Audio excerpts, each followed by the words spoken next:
Olá, muito boa noite, sejam todos muito bem-vindos e bem-vindas ao Sinapse CL desta segunda-feira, dia 6 de novembro de 2023. Fala, meu parceiro César Calejon, tudo bem por aí? Tudo bem, boa noite, Hobbs, boa noite para nossa comunidade linda, é isso aí, vamos lá. Olha, eu estou muito animada, sabe por quê? A gente vai Por falar quê, Rô? sobre futebol feminino, sobre a presença da mulher na gestão esportiva.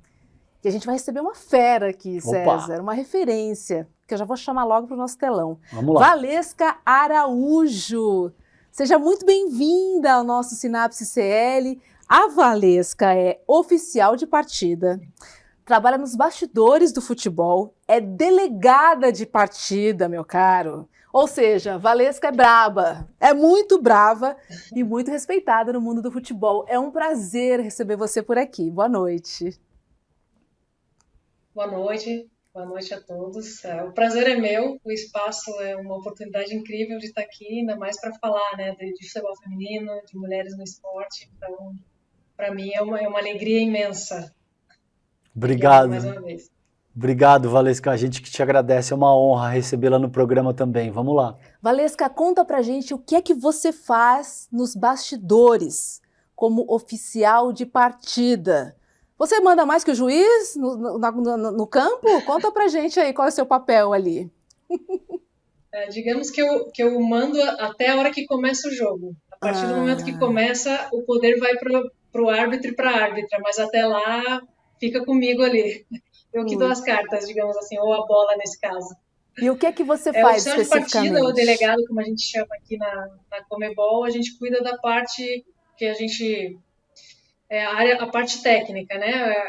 Garantir o cumprimento do regulamento e a equidade para as duas equipes.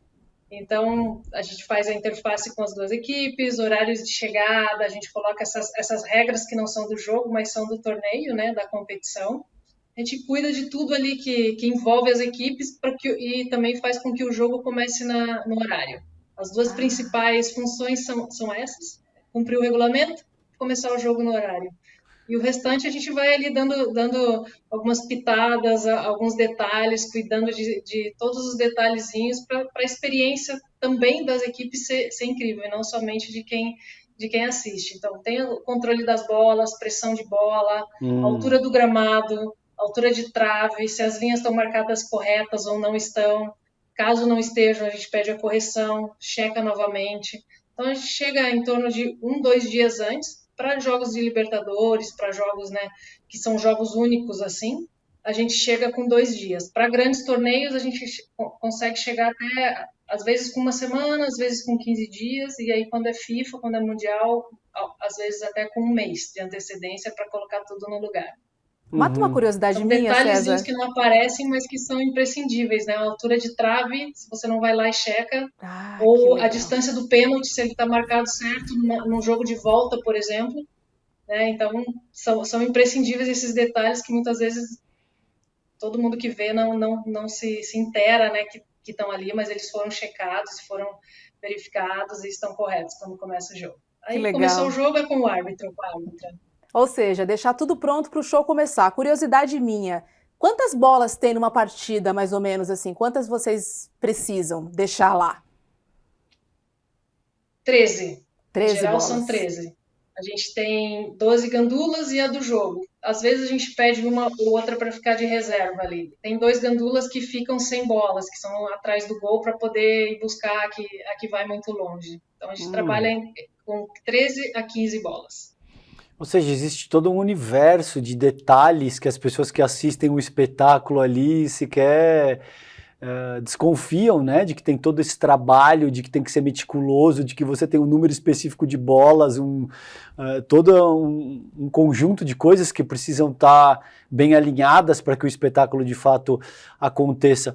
Valesca, conta um pouquinho para a gente de quantos mundiais você já participou, queria ouvir um pouquinho. Além disso, quais foram os principais eventos da tua carreira? Se existe muita diferença em termos de pressão, de exigência. Você falou, por exemplo, aí que em caso de Copa do Mundo, você chega um mês antes de uma determinada partida para se certificar de que todos os detalhes estão de acordo, né, com o que se exige. Conta um pouquinho pra gente, quantos mundiais você já participou e quais foram os principais eventos da tua carreira nesse sentido?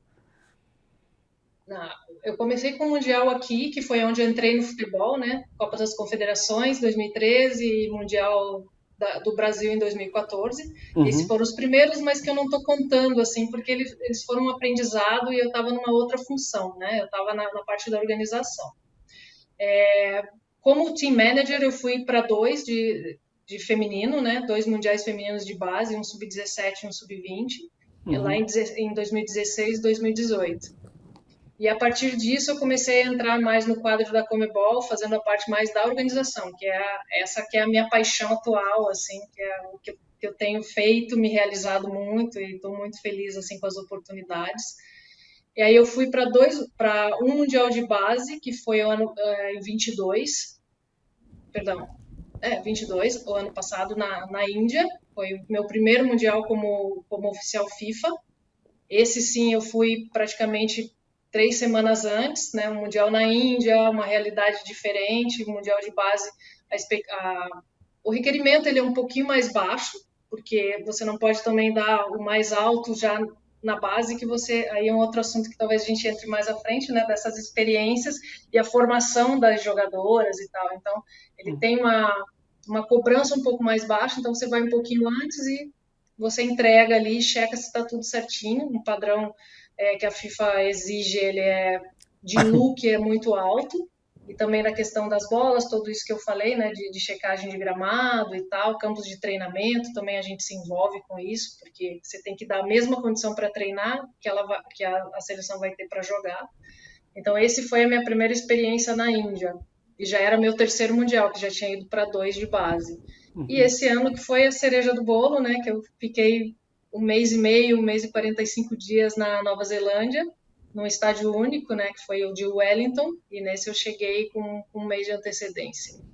E aí, Muito sim, bom. eu estava numa função um pouquinho diferente, que se chama Match Commissioner, que também é oficial, e tem umas tarefas distintas, mas eu atuei, eu não consigo ficar parada, eu gosto muito da operação, gosto muito de estar no jogo, né, estar no jogo que eu digo, nessa tomada de decisão, então eu fiquei com umas funções a mais do que exatamente o que eu precisava fazer. Então, desenvolvi mais ali, ajudei muito a delegada que estava lá, que na FIFA a gente chama de Match Director, e foi uma experiência incrível. Então, no total, eu tenho 6 mundiais, sendo 2 como team manager e 4 como oficial. Uhum. E Valesca, quais foram os E aí, jogos mais importantes da sua carreira? Se der para citar um, beleza, mas é que eu quero que o seu apontamento venha com um causo, para a gente entender a importância desse campeonato ou desse jogo para você. Uhum. Bom, hoje eu posso dizer que eu tive 3 grandes jogos que eu levo no coração, cada um com a sua característica. A primeira final única, que foi histórica aqui na América do Sul, Flamengo e River Plate em Lima. Todo um contexto de questão de organização, tivemos 18 dias para organizar essa final, eu cheguei com 1 semana em Lima, o estádio a gente teve que praticamente reconstruir, várias situações engraçadas, várias questões assim de tipo, não acredito que isso está acontecendo, a gente chegava no banheiro e não tinha cano no banheiro, a gente colocou cano, não tinha água, foi um desafio e assim uma conquista muito grande entregar essa final. E também porque era o meu primeiro ano como oficial da Conmebol, dentro de um grupo de mulheres, que eram 2 mulheres, e eu cheguei a uma final que é a premiação maior para uma oficial, você ser designada para a final. Então, esse jogo, ele traz uma coroação de várias coisas, da superação de entregar, de estar lá vivenciando isso, e também de ser a primeira mulher a estar numa final, de final única e tudo mais. Então, esse eu guardo no coração. O segundo foi agora a semifinal da Libertadores desse ano. Eu estava voltando do Mundial, não acreditava até que ia ter mais designações nesse ano. E acabou caindo para mim o clássico argentino, considerado lá como o jogo do ano, onde tínhamos Racing e Boca Juniors tentando a vaga para a final. E o estádio do Racing, ele se chama El Cilindro, então ele não é tão fechado quanto a Bombonera, mas ele tem algumas características muito específicas. Os túneis são muito curtos, são muito fechados. Para você andar, você gasta de 2 a 3 minutos, então esse controle ele é bem rígido, porque a gente faz controle dos tempos também. E teve a questão dos pênaltis, né, que foi para os pênaltis, e a gente tinha uma questão muito, muito crítica, né, dentro do campo do El Cilindro, e a decisão foi minha. Eu tive que falar assim, olha, o pênalti vai ser batido de um lado. E foi o lado contrário do Racing. Então, no final do jogo, assim, eu achei que eu não ia sair viva, porque todo mundo, além deles baterem no lado contrário, o Racing perdeu o jogo, né? Então, foi uma emoção muito grande, porque foi a primeira vez que o trio de arbitragem me chamou para o sorteio e falava assim, eles querem bater do outro lado. Eu falei, não, gente, a gente tem que bater do lado que foi definido.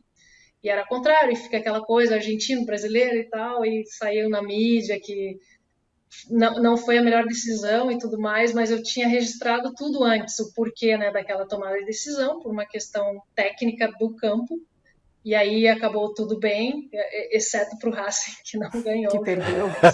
Vamos ver.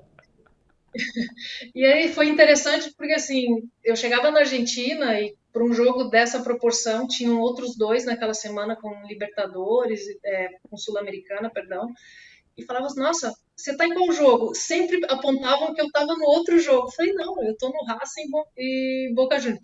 Não, você não tá. Eu falei, sim, sou eu que tô. Nossa, uma mulher? Eu falei, sim, uma mulher. Uma mulher está no clássico argentino, semifinal da Libertadores. Então, esse trânsito do primeiro ano de estar numa final e agora estar numa semifinal desse peso, assim, também trago no coração, e foi um jogo de grandes decisões, assim, de eu ter que me posicionar e falar assim, vai ser assim. E nesse momento que eu saí do sorteio, eu virei as costas e a decisão está tomada, vai ser assim. E aí eu me senti um pouco desconfortável, mas quando eu cheguei na linha lateral, eu falei, não, eles vão fazer como como tem que ser feito, e assim foi. E aí eu fiquei bem realizada, assim, bem orgulhosa, e as pessoas que estavam em volta falaram, nossa, dessa vez foi forte, tinha que ser, né? Senão não representaria bem as mulheres e nem muito menos a oportunidade que eu estava tendo ali. Então, esse muito especial também. Eu fico E o primeiro imaginando. jogo de um mundial, né, que foi na Índia, na FIFA, pela FIFA, foi muito importante porque, assim, vinha toda uma carga de sonho, vinha toda uma carga de conquistas, né? Porque às vezes eu tô ali na designação, as pessoas me veem fazendo muitos jogos seguidos e esquecem que esse sonho começou há muito tempo, né? Foi uma construção de 10 anos. Eu descobri essa função num evento que eu fui em Zurique, em 2013, na preparação da Copa das Confederações. Eu não sabia que existia, né, essa função. E quando eu vi, eu me encantei de imediato, assim, me encantei. Falei, nossa, como será que eu faço para chegar? Porque eu era uma gerente de comitê organizador aqui no Brasil, eu não tinha trânsito nenhum com a FIFA, contato muito pouco, tá? A gente estava começando ainda.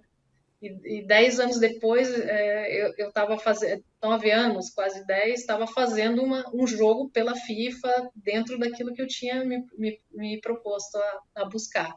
Então, esse jogo também eu levo, são os 3 marcantes. Que legal. Fala, você ia falar? Não, eu só fiquei imaginando as situações, Valesca, você naquela rodinha de homens, né, falando, olha, vamos bater pênalti ali. Não, ali. E sai de campo, né, assim... Ali foi, porque se eu entrasse numa discussão ia ser pior. Eu falei, não, a decisão é essa. Né? Então, assim, E fui.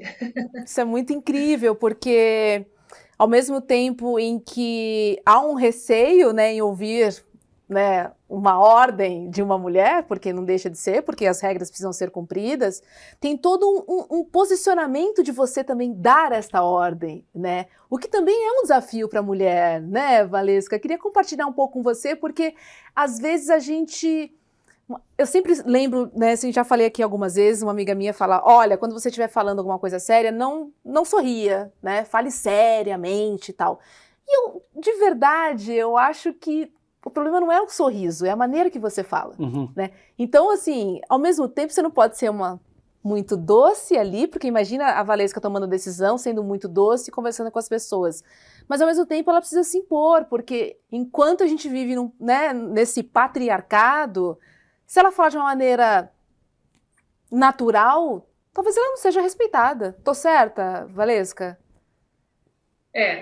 Tem que achar o tom. Hoje, 5 anos Uhum. depois, eu já tenho tom, as pessoas me respeitam, já Uhum. me conhecem e eles consideram. Tem até algumas brincadeiras. Poxa, é a Valesca que vem.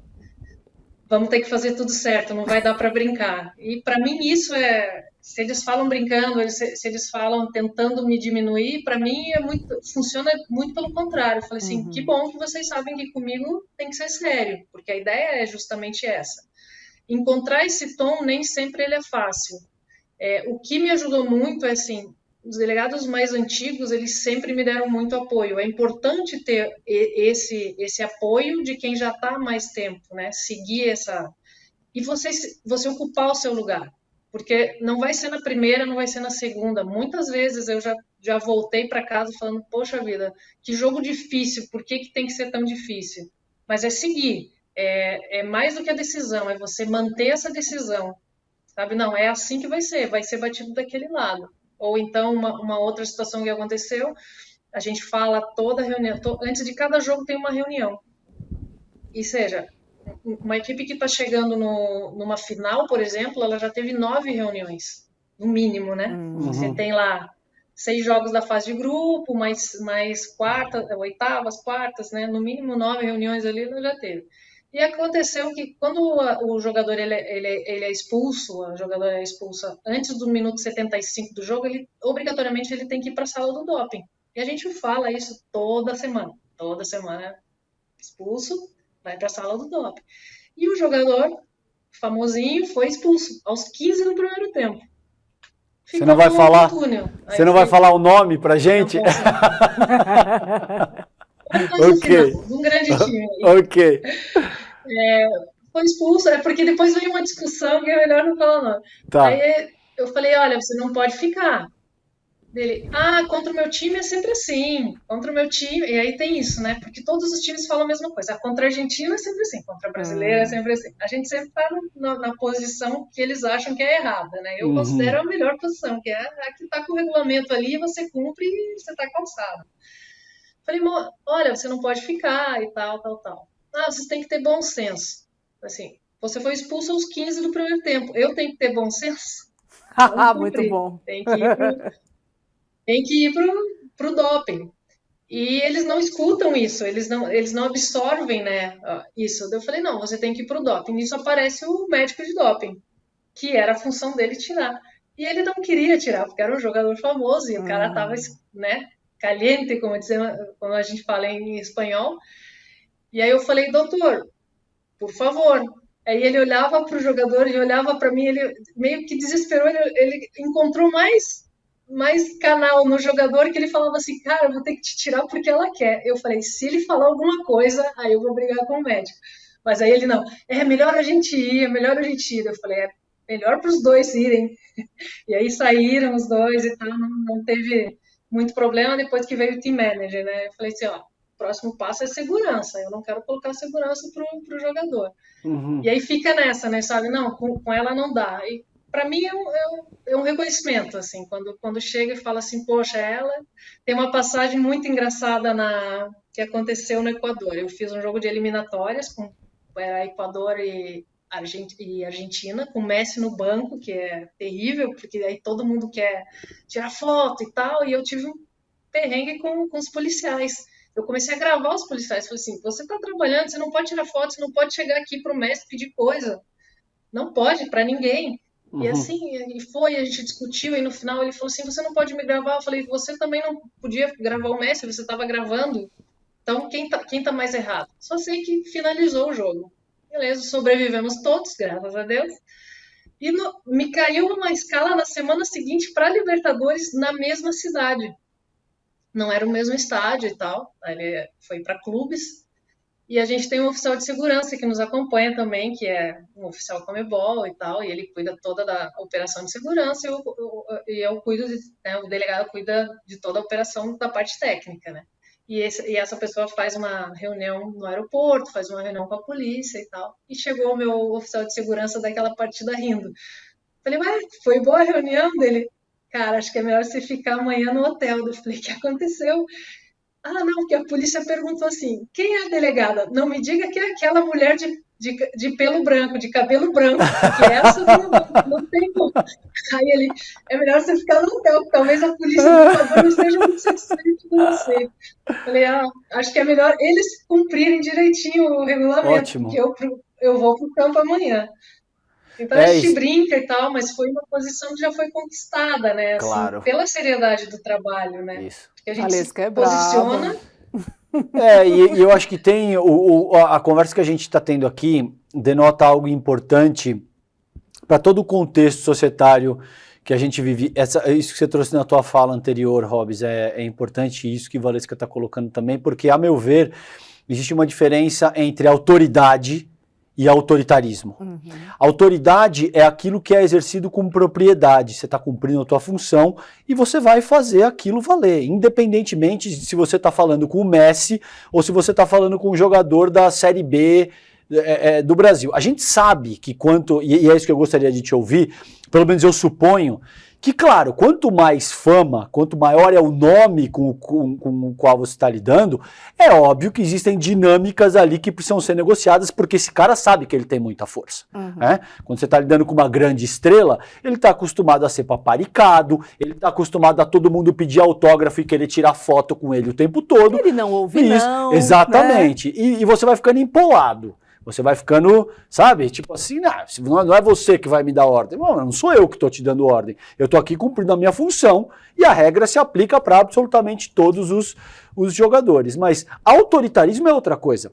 Autoritarismo significa que você de alguma forma quer impor as tuas medidas para benefício próprio ou por conta da tua vaidade, e aí isso é um problema. Mas me parece que o que você está colocando, Valesca, e eu gostaria de te ouvir, são medidas que remetem à autoridade que você precisa ter para exercer a tua função. E isso se aplica para você, mas se aplica por uma advogada, se aplica por uma comunicadora, se aplica para fundamentalmente todas as mulheres que têm que enfrentar um modelo de sociabilidade que é extremamente machista e muitas vezes misógino, né? Na verdade, a gente está ali cumprindo isso.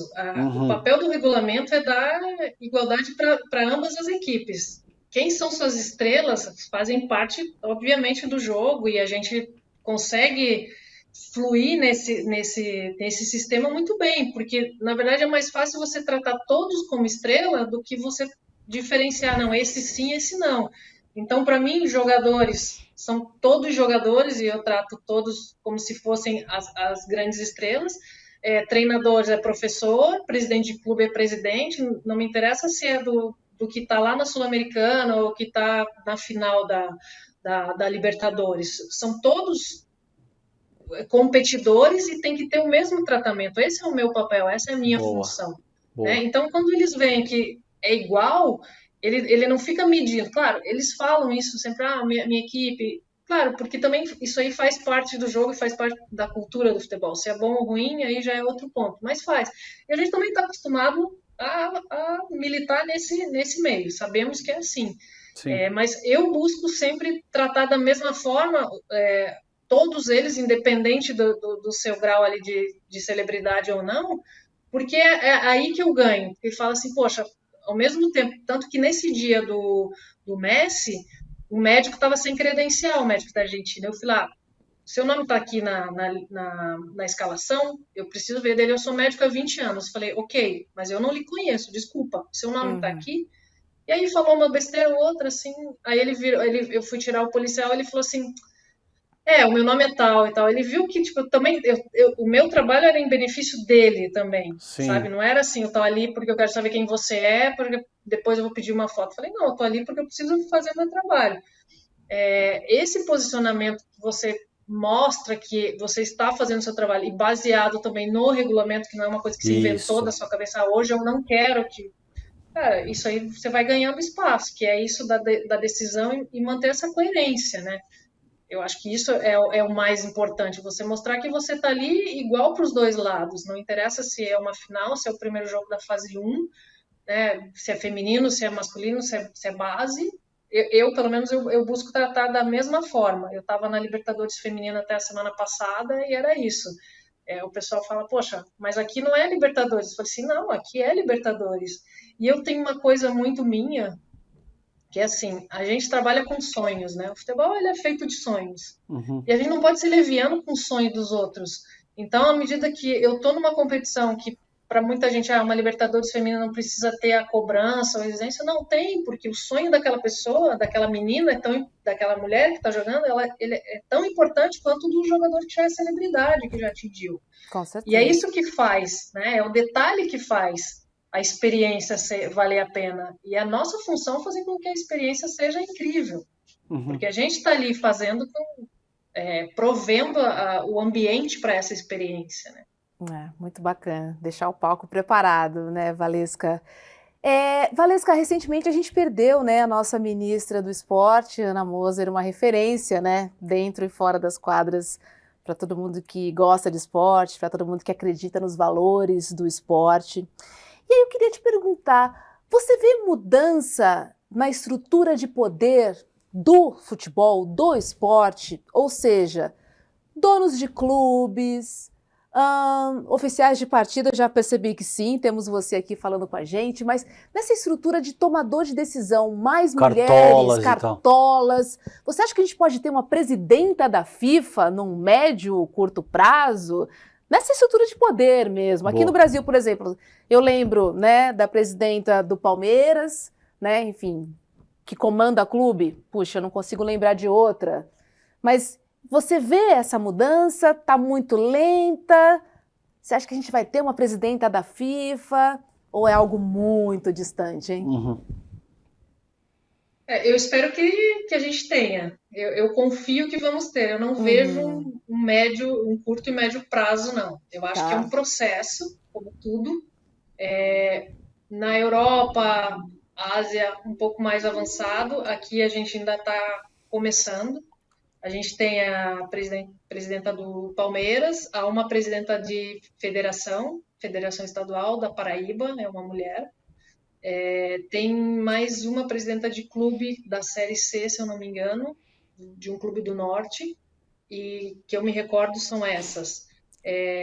Mas a gente tem muita mulher nos processos, para chegar nos processos decisórios. Eu acho que o mercado ele evoluiu, mas é um processo que ainda está lento, porque eu acho que a gente precisa nos apoiar mais, a gente precisa abrir essas portas, como eu estou abrindo, mantê-las abertas através do nosso desempenho, da nossa capacidade de dizer, estamos aqui, somos capazes e fazemos um bom trabalho. Muitas vezes é difícil, porque quando você comete um erro e tal, parece que todos voltam, poxa, é mulher, não vamos tentar mais. Então, a responsabilidade que eu tenho, a responsabilidade que as mulheres mulheres que já estão no mercado têm é muito grande, porque você abre a porta e você Claro. tem que mantê-la aberta e você ainda tem que ter um desempenho muito bom para você não trazer nenhum comentário ou trazer nenhuma dúvida da capacidade que a gente tem de estar atuando nessas frentes, nesses processos decisórios, nessas posições impactantes, né? É um processo lento, eu diria que assim, a gente está engatinhando ainda nisso. Tá. Mas tem muita coisa pela frente assim que dá para a gente se empoderar, que dá para a gente se ajudar. Eu acredito muito que à medida que a gente se ajuda, hoje eu já estou um pouco mais velha, eu gosto muito da parte educacional, eu gosto muito da parte da contribuição, de mentoria. Então, hoje, o meu foco, além dessa parte de participar dos jogos, de delegada, de oficial, é essa questão de formação de profissionais. E a gente vai um pouco para a Copa do Mundo, que para mim é muito isso também, é uma oportunidade da gente trazer como foi feito desde 2007, que foi o PAN, onde a gente começou esse processo. Depois, Copa do Mundo, Jogos Olímpicos, a gama de profissionais de eventos esportivos é muito grande. Usaria essa Copa de 27, oxalá a gente ganhe, para fazer isso, para fazer esse boom com as profissionais mulheres, para que elas tenham essa virada de chave que foi feita nos últimos 2 grandes eventos que a gente teve aqui de profissionais em geral. Boa. Vamos falar disso. Você está trabalhando fortemente para trazer a Copa de 27 para o Brasil. Conta para a gente como é que está esse processo. Existem diferentes candidatos. Como é que está esse processo? O processo de bid da FIFA ele é muito estruturado, existe uma área, né, que a gente chama de que faz toda essa avaliação dos países. A gente postula, assina um acordo, né, que temos interesse, e depois a gente tem que cumprir uma série de requisitos e entregar um book comprovando e muitas garantias governamentais. Então, hoje, no BID de 27, a gente está concorrendo com a África do Sul, numa candidatura sozinha, como a nossa, né? Somente Brasil, somente África do Sul. Aí a gente tem Estados Unidos e México, uma candidatura dupla. E da Europa tem Bélgica, Holanda e Alemanha numa candidatura tripla. Então, são esses os 4 bids concorrendo. A gente já está na reta final, no dia 8 de dezembro encerra o prazo para a entrega do bid book e tudo mais, todas as garantias governamentais. E a gente está nessa reta final aí de fechar a parte da diagramação e do conteúdo. Eu sou uma apaixonada pelo conteúdo, pelo conceito, perdão. O conceito que a gente está trazendo. A gente está trazendo assim, aonde quer que você vá, né, o brasileiro vai, a gente principalmente que circula nessa questão do futebol, fala, brasileiro nasce sabendo jogar, brasileiro, poxa, é talentoso, Nasce com a bola brasileiro no pé. traz isso de berço, né? Então a gente foi muito pro natural as futebol. Então hoje a gente traz isso como conceito, né, a natureza do brasileiro com o futebol. Mas, como eu falei, a nossa ideia não é fazer mais um campeonato. Não, a gente não quer trazer mais um campeonato para o Brasil. A gente quer trazer um evento de transformação. Então, vai ter jogos? Vai ter. Vão ter os 64 jogos.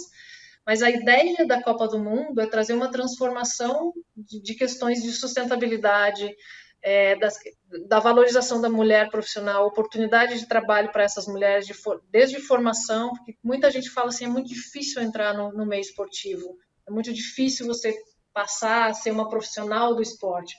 E realmente a gente teve um ciclo de ouro aí com grandes eventos, mas mesmo assim ainda é muito fechado, né?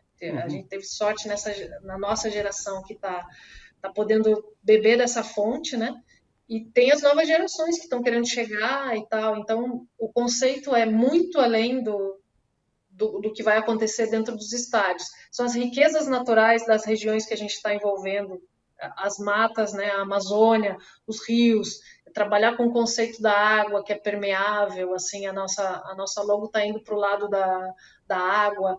Então, é valorizar a sustentabilidade nos jogos sustentáveis, nos jogos que não está construindo nada, a gente está usando toda a estrutura de 2014 como legado para trazer, para reativar o que não está funcionando plenamente, mas a gente não vai construir nada, a gente vai só adaptar o que for necessário. Então, são 10 estádios que já foram utilizados, que a FIFA já conhece, que já funcionaram, dentro das 5 regiões. Então, a ideia é essa, é ir muito além, é envolver as comunidades, é envolver essas riquezas naturais por região e ir muito além, né, de formação, capacitação, praticamente levar a Copa do Mundo para os campinhos onde as meninas estão jogando. Sabe? É um caminho inverso do que assim, vamos todos para a Copa, não, a Copa vem para cá, onde você joga, então vai para Manaus, vai para Recife, onde a gente não tem assim grandes equipes de futebol feminino, mas é da onde saem meninas que vêm para o Sudeste para jogar nessas equipes maiores.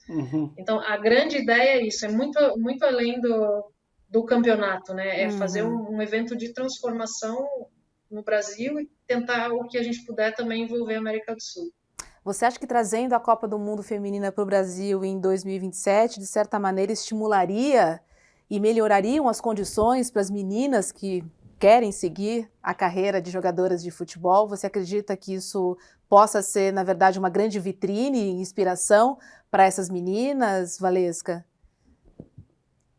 Eu acho que a ideia é além até disso, porque um processo que começou em 2015, quando eu entrei na CBF, a gente pode dizer que o futebol feminino ele está num processo um pouco mais avançado do que a gente estava falando das mulheres, né, nas posições de decisão.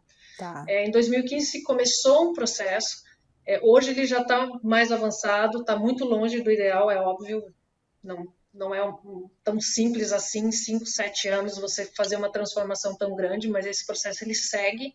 né? Ele segue evoluindo, então a gente saiu em 2015 de 2 campeonatos de 3 meses para hoje você ter 3 divisões de um campeonato brasileiro, e claro, as condições ainda não são ideais, mas porque a gente não tinha, hoje a gente já tem. Então, a prática ela já está mais fortalecida, né? Os torneios estão mais fortalecidos, a gente tem torneios de base, tem torneios estaduais. Então, esse processo está andando. Claro que agora, para melhorar ainda mais.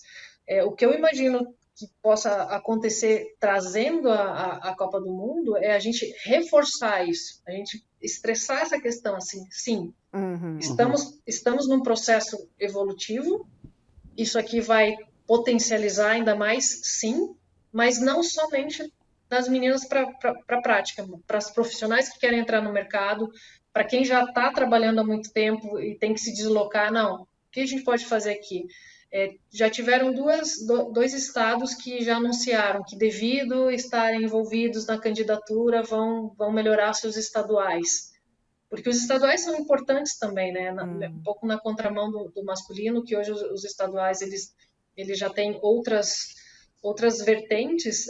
O feminino precisa que os estaduais se fortaleçam, porque jogar perto da sua casa, para a menina não se deslocar, se mudar e tudo mais, né? Que é inerente do futebol, mas pelo menos numa idade ela ainda permaneça naquela comunidade, ela ainda fortaleça ali dentro do seu estado, dentro da sua cultura, porque para a mulher sair com 12, 13 anos, muda a cultura, muda esse período crítico, né, da adolescência, passando por uma fase mais adulta e tudo mais, longe de casa, longe da comida que ela gosta de comer, longe do dialeto, né, da sua forma de falar.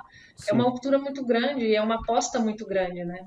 Nem todas vão chegar, infelizmente, a gente sabe que é uma pirâmide, né? Então, eu realmente acredito que a vinda da Copa do Mundo ela vai trazer muito além do jogo, assim, pelo menos é a nossa ideia, é o que a gente está se propondo dentro do conceito e dentro do que a gente está apresentando para a FIFA.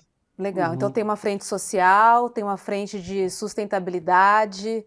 Eu acho que também a gente pode voltar a falar dessa estrutura, né, de poder do esporte, porque você vê, né, da mesma maneira que você viu um oficial e se inspirou, né, eu acho que isso também pode acontecer em relação a espelho mesmo, a representatividade, claro. Entender, né, muita gente não sabe, né, que existe uma oficial de partida. Né? O que ela faz eu lá, não sabia. Entende? Então eu acho que abre portas também para novas profissões nos bastidores também.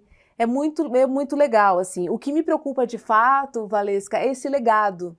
Porque a gente já teve alguns eventos aqui no Brasil, né? Tipo Olimpíadas, né?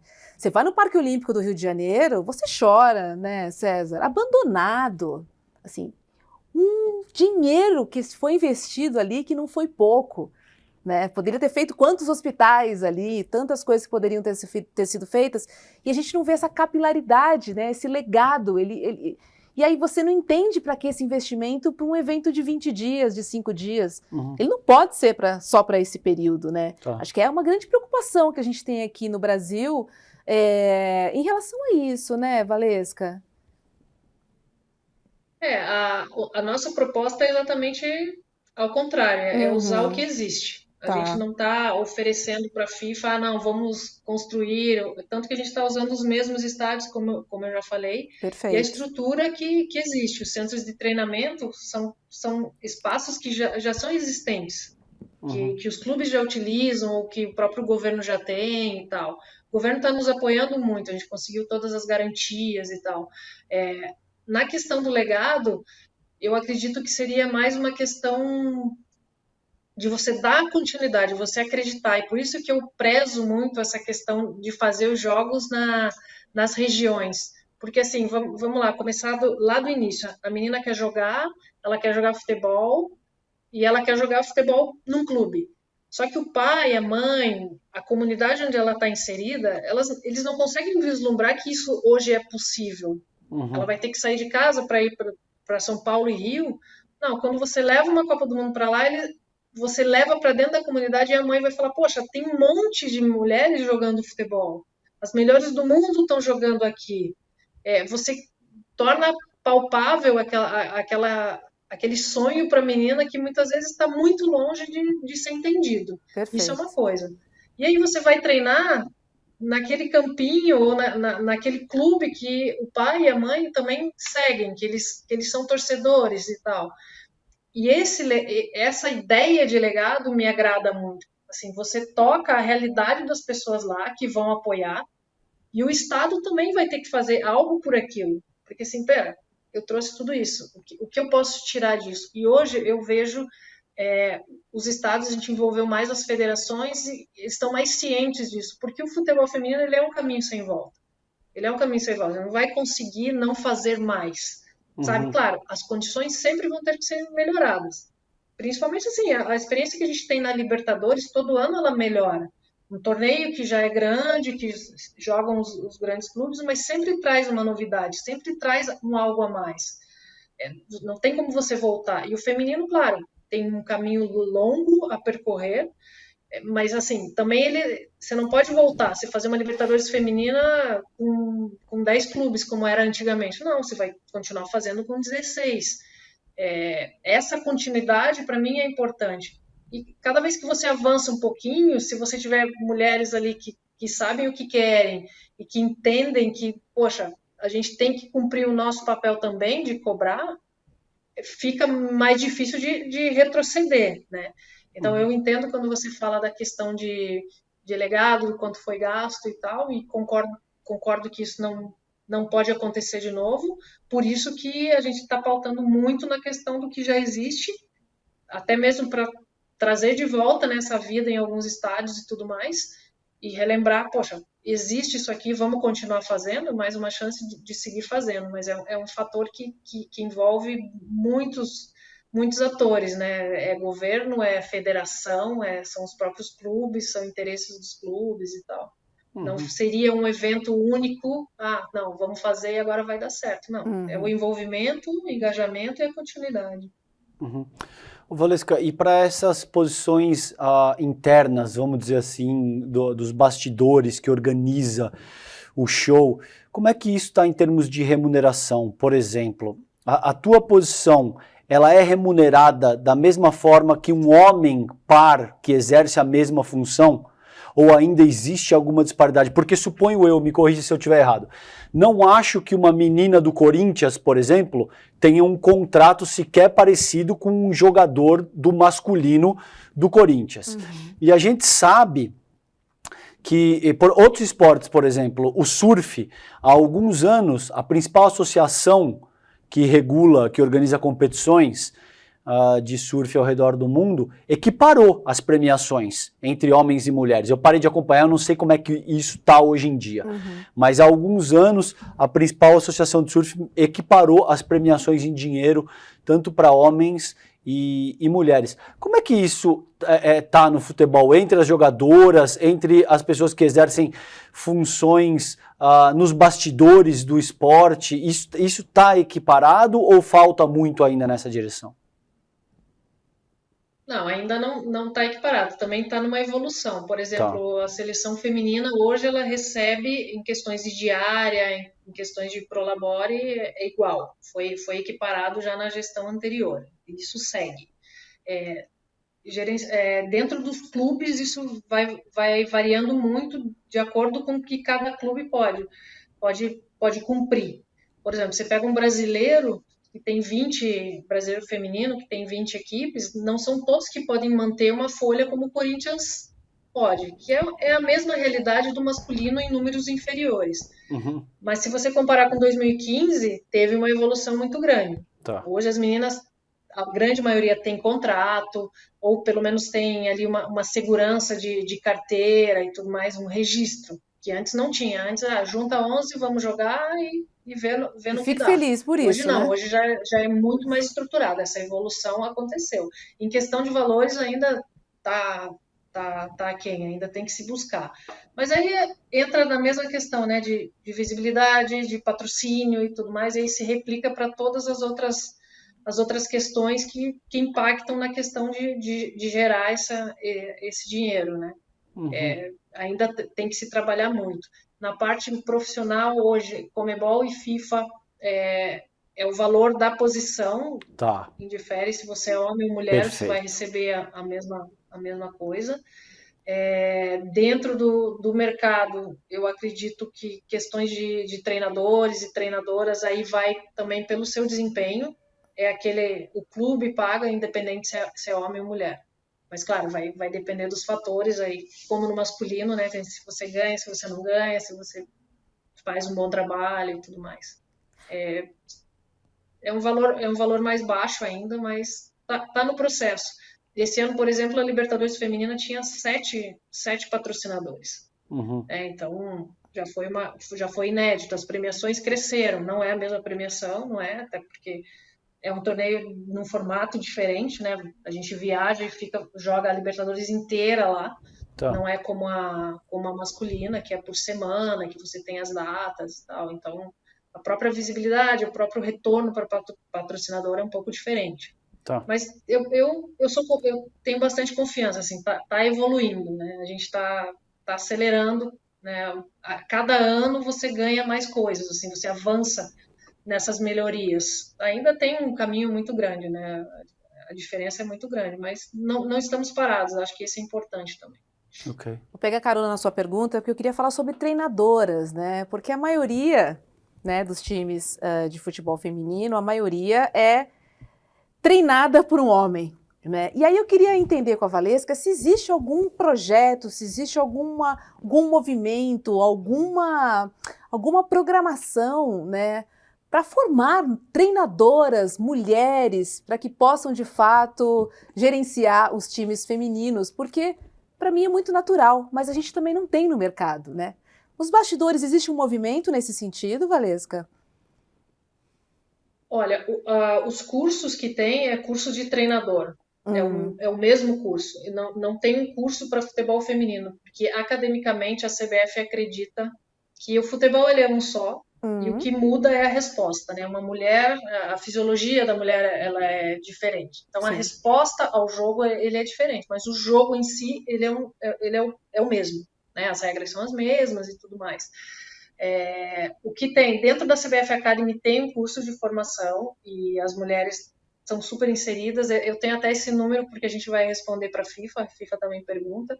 Hoje a gente tem 110 treinadoras, mulheres, formadas pelo curso pela licença da CBF, são 3 licenças, né? Dentro da A, eu não vou me recordar exatamente o número, mas está em torno de 20, que é a segunda, né? Depois tem a Pro, que é um número mais baixo, que acho que são 6. Então, existem mulheres capacitadas no mercado. O espaço e o rendimento é que vai dar uma variada aí, né? Porque depende muito de como aquela mulher chega no clube e desempenha seu papel.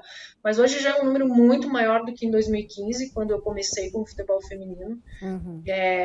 Para você atuar, tem que ter esse curso da CBF, né? Isso para homens e mulheres, para atuar na Série A, na Série B e tudo mais, você tem que ter a licença específica. Elas existem, elas estão buscando essa capacitação e estão buscando esses espaços. Então, hoje tem um número maior, elas se concentram um pouco mais na base do que Ah, no A1 ou no A2. Agora, acontece também que a gente não pode fechar essa porta, assim, não, só mulheres treinadoras. As mulheres têm que ter as oportunidades de estar lá e de se capacitar, e isso existe. Se um treinador, ele está se especializando na questão do futebol feminino, nesse ponto da fisiologia, da resposta e tudo mais, eu acho que o mercado está aí para ser competitivo, sabe? A gente não pode abrir mão de, não, porque são homens. Não, tem muitos homens que contribuem positivamente para a mulher no mercado, para a mulher uhum. para o futebol feminino, então acho que a concorrência ela é saudável. Dentro da CBF, isso é interessante falar, que quase ninguém sabe, existe um programa chamado Mulheres no Jogo, que a gente implantou em 2019. Toda mulher, você vai fazer um curso na CBF Academy, você tem 20% de desconto já no valor. Aí tem algumas graduações que se você jogou na seleção brasileira tem um percentual mais alto, que é o percentual de 50% de desconto, que esse é o mais alto. Se você não jogou na seleção, mas jogou em clubes, filiados, se você trabalha em federação, se você é árbitra, toda mulher Perfeito. já começa com 20%, e dependendo da sua área de atuação e do teu histórico dentro do futebol, você pode conseguir um desconto maior. Então, isso existe, e não só para os cursos de licença para qualquer curso que a CBF Academy faça. As mulheres têm esse desconto, ele quase ninguém conhece, mas ele existe. Hoje, atualmente, dentro da CBF Academy, a gente não tem mais, foi descontinuado a escola de futebol feminino, que era uma escola que buscava desenvolver cursos específicos para o futebol feminino, e foi descontinuado na mudanças de gestão e tudo mais, mas existiu e é só implementar novamente, está pronto o projeto. A gente tem um curso de fisiologia de futebol feminino também que está na gaveta, então, assim, as formações, elas existem. Bacana. E a oportunidade da mulher ser incluída também. Vai muito desse conhecimento, do conhecimento dessas oportunidades girarem e as pessoas se buscarem. O mercado está muito aberto, se busca muito treinadoras, principalmente para a parte da base, das meninas, aí, por uma série de questões. Não diria que está aquecido, mas ele está promissor, digamos assim, é positivo. Sim. Não, eu não defendo que times femininos sejam treinados por mulheres exclusivamente, mas eu acho que a gente tem que ter algum tipo de estímulo para que as mulheres apliquem, porque a gente não tem o histórico, então a gente tem que empurrar de certa maneira para começar esse movimento. E assim, concordo em gênero, número e grau com você. É a performance, né, de cada treinador que vai fazer com que ele permaneça ou não num clube. Mas que legal saber esses estímulos e que legal saber que esse olhar está muito ativo, né, em relação às mulheres no esporte. Isso é muito eu bom. acrescentaria algo aí. Eu entendo esse argumento que vocês estão colocando, mas ao mesmo tempo é o seguinte, a excelência, ela vem com a prática, entende? Na medida em que você estimula um determinado processo por tempo ou bastante, você vai ter mulheres que são muito mais treinadas, que estão muito mais aptas. Então, em alguma medida, isso precisa ser estimulado de forma deliberada, sim. Porque os homens foram estimulados deliberadamente por décadas, séculos tem histórico, agora. Exatamente o que eu falei, tem histórico, exato. né? Então, em alguma medida, vale o argumento de que, claro, a capacidade é o fator preponderante, mas a gente não vai desenvolver capacidade se não houver um investimento maciço em preparação, em capacitação. Tudo isso é fruto de uma organização social, de um modelo de sociabilidade que até aqui priorizou o desenvolvimento dos homens, na medida em que você tem... Eu joguei futebol minha vida inteira, entende? Quando eu tinha 9, 10 anos, eu sei que você não acredita, mas já tinha uma quadrinha no prédio que era só os meninos que jogavam. Então assim, você terminava de comer, mãe, tô indo jogar bola. As meninas não, elas iam fazer outras coisas, entende? Então já existe todo um estímulo estrutural para te dizer, essa é a tua função societária. A gente precisa ter programas que digam, não, você vai ter mulheres cartolas, dirigentes de clube, atletas que desenvolvam funções análogas, por exemplo, a que a Valesca aqui desenvolve. Então, tudo isso precisa ser estimulado ativamente. Valesca, a gente está caminhando aqui para os minutinhos finais da nossa conversa e eu queria saber para que time que você torce.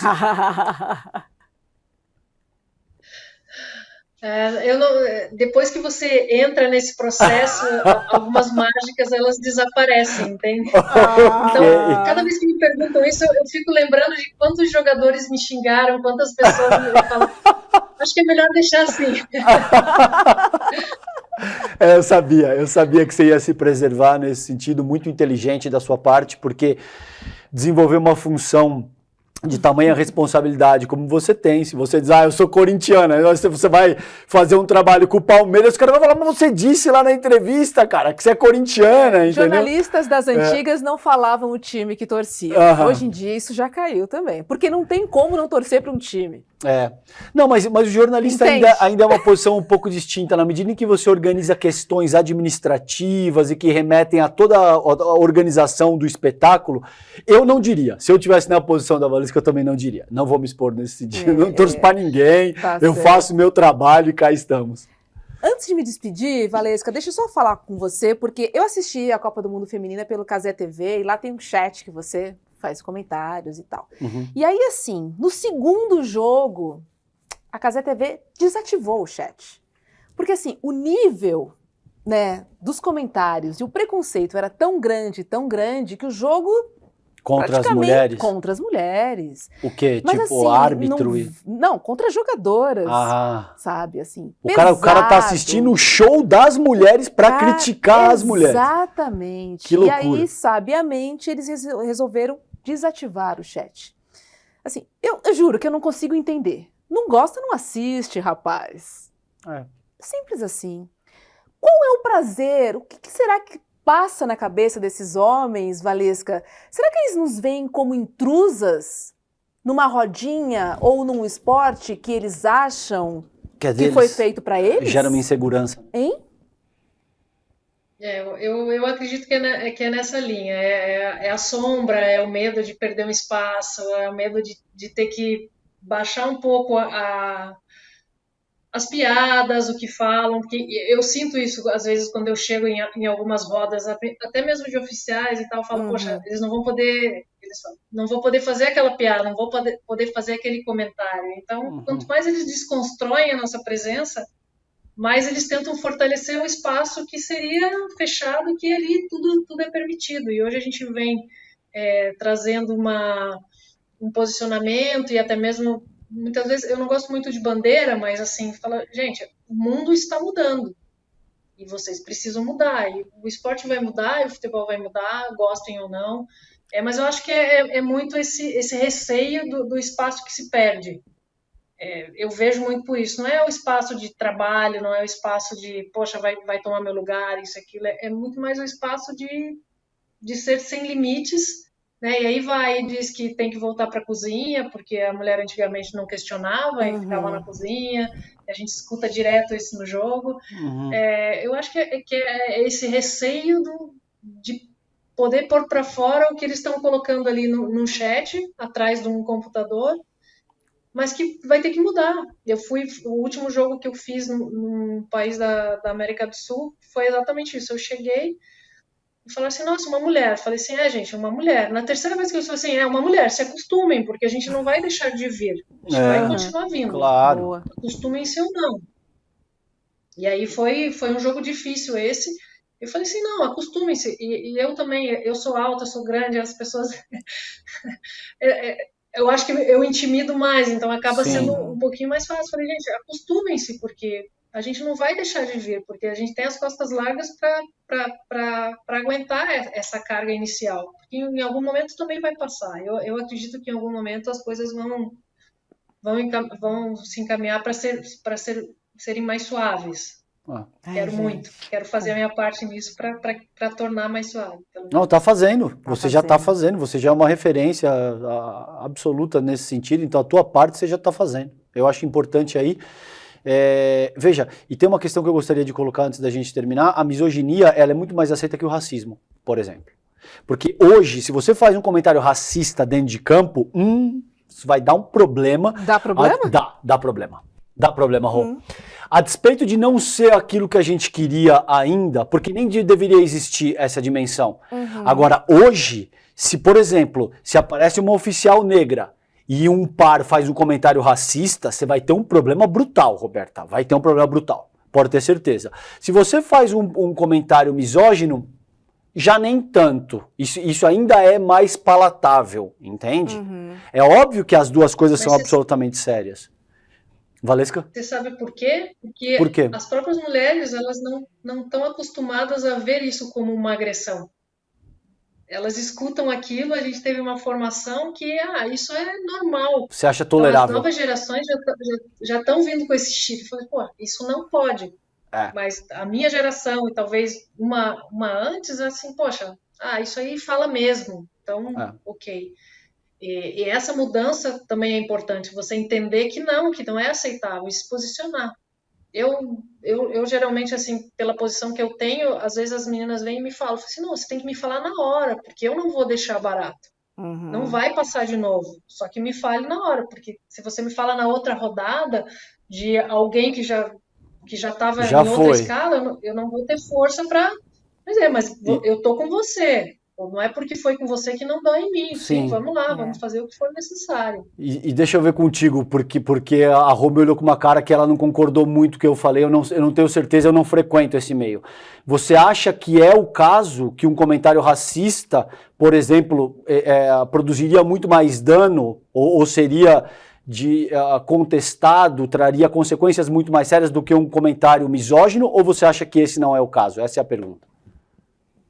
Eu acho que hoje o racismo, a gente tem mecanismos, aconteceu alguma atitude racista no estádio, a gente tem 3 passos para parar o jogo, inclusive. Tá. Isso acontece para o racismo, então ele é mais discutido. Tá. E eu concordo com você, que ainda estamos num processo que precisa melhorar muito e que está longe de ser o ideal, porque ele não deveria existir.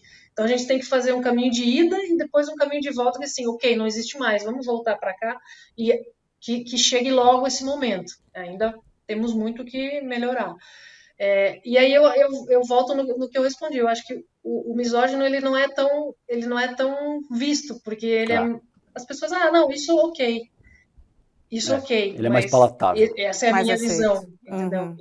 Eu tenho passo a passo lá que se eu escuto alguma coisa, ou alguém chega para mim e fala, aconteceu um comentário racista, a gente pode parar o jogo. A gente avisa.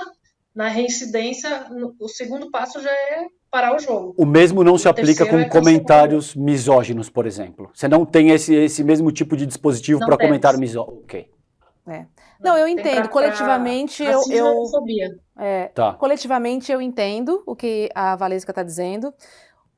A minha questão é que muitas vezes quem sofre racismo se cala, entende? Então você não vê a volta. Não é que é mais difícil ou mais fácil fazer um comentário misógino que racista. Para mim, não. A questão para mim é a volta. Entende? Claro. Do mesmo jeito que você se sente mais facilidade em fazer um comentário misógino, você se sente mais facilidade em rebater, em contra-atacar esse comentário. Com racismo não funciona assim, César. A gente se cala, muitas vezes. Entende? Sim, mas no estádio... E aí não reverbera. No estádio coletivamente é completamente diferente. Exato, é isso que eu tô propondo. Tô falando assim, eu e você, alguém com ela... Não, aí eu nem entraria nessa seara. Tô falando no 1 a 1. Sim. Né? No estádio, de fato, é diferente. E se for no Brasil, né? Porque se for na Espanha não acontece também nada. Vamos falar? O Vini Júnior... Mesmo sendo racismo. O caso do Vini Júnior tá aí pra... Não sei onde se aplica de verdade. Ainda aqui falando coletivamente sobre isso. Né? Sim. Valesca Araújo, tô torcendo. E é o nosso papel também, nosso papel na posição que temos de estar atentos. Né? Eu tento, claro que não é tudo, mas eu tento estar atento, porque se a pessoa que sofreu se cala e a minha voz atinge mais, eu falo, use a minha voz para isso. Ótimo ponto. O que for. Ponto. Sim. Pelo menos nem sempre funciona, mas eu me predisponho para o que for, assim, vamos junto, você não tá sozinho, não tá sozinha, seja lá o que for. Que bom que você pode parar o jogo, né? Mas melhor ainda seria se não acontecesse. Mas seguimos aí, exato. Né, Valesca? Exato. Obrigada, tô aqui, torcendo para a Copa do Mundo Feminina vir pro Brasil. Enfim, ver algumas jogadoras em campo, eu vou pirar. Já tive a oportunidade de fazer a cobertura da Copa do Mundo, fiz aqui no Brasil, e assim, queria parabenizar pela organização, assim, porque eu já cobri muitos campeonatos, já fiz Olimpíadas, assim, mas a organização dos bastidores de uma Copa do Mundo, César, assim, é uma coisa excepcional. Assim, eu fiquei realmente muito surpresa, assim, você recebe, né, você tem um nossa credencial, você tem uma corzinha que você pode ir no espaço, você tem uma credencial que você pode ir no vestiário, uma credencial que você pode acompanhar o treino, aí tem hora do treino que você tem que sair, porque aí não pode mostrar o jogador, e aí tem a sala de imprensa, e depois do jogo tem a coletiva. Cara, é um mundo muito organizado. É uma Disney, né? É uma Disney, assim, eu fiquei realmente muito surpresa, assim, com os primeiros jogos que eu fiz, porque, de fato, é muito profissionalismo envolvido, assim, no futebol, assim, eu acho, realmente foi um exemplo muito bacana, né? Eu que vinha de competições de esportes radicais, né, que tem uma outra concepção, enfim, até os campeonatos, até Olimpíadas, né, a gente pode falar que Olimpíadas também, assim, tem a FIFA também, tá lá dentro das Olimpíadas, então tem essa mesma organização, mas evento FIFA, cara, É brabo. Que legal.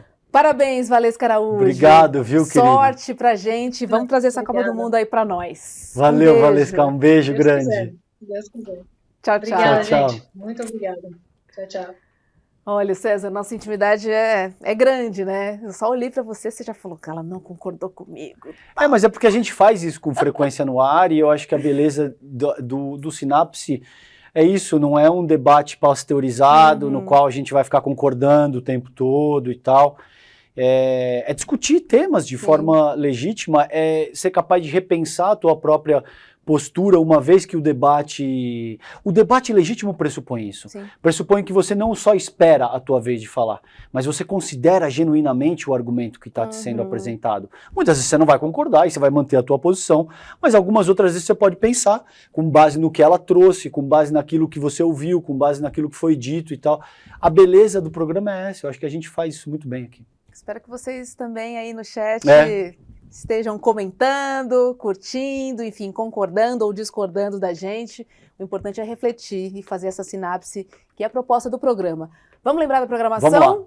2CL, que começa às 7 da manhã com o Leandro Demore, das 7 às 8 com a leitura das principais notícias do dia e também aquela análise especial que só nosso amigo aqui sabe fazer. E logo depois tem CL Notícias, primeira edição, das 8 às 10h30 da manhã. E à noite, sempre às 7h30, temos um entrevistado aqui para conversar com a gente, temas diversos, enfim. Mas também pode sugerir convidados, escreva para a gente no nosso Instagram, pode mandar no chat, a gente sempre está de olho e, enfim, quem sabe a gente já atendeu muitos pedidos. Já. Digo isso, então assim, quero estimular vocês a participarem do Sinapse com a gente. Vamos nessa? Vamos nessa, Rô. Valeu. Beijo. Beijos, fiquem bem. Até amanhã. Tchau, tchau. Pois é, chegou a hora do primeiro grande lançamento do ICL na área de filmes e documentários. Você está preparado para assistir um filme que vai te tocar profundamente e revelar uma verdade que todo mundo tenta esconder? No dia 12 de novembro, um domingo, às 8 horas da noite, no horário de Brasília, a gente vai apresentar para vocês trechos do documentário De Quanta Terra Precisa o Homem e também fazer um debate incrível sobre essa, que é uma das questões mais importantes para o Brasil, a questão da terra.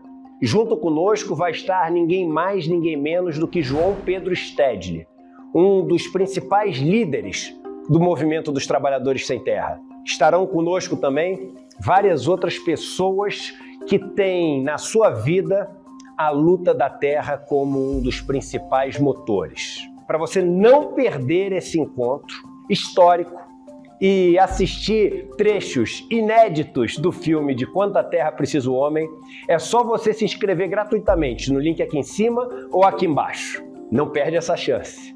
Todo mundo vai celebrar a estreia do ICL no mundo dos documentários e filmes e, mais uma vez, aprender muito com a nossa plataforma.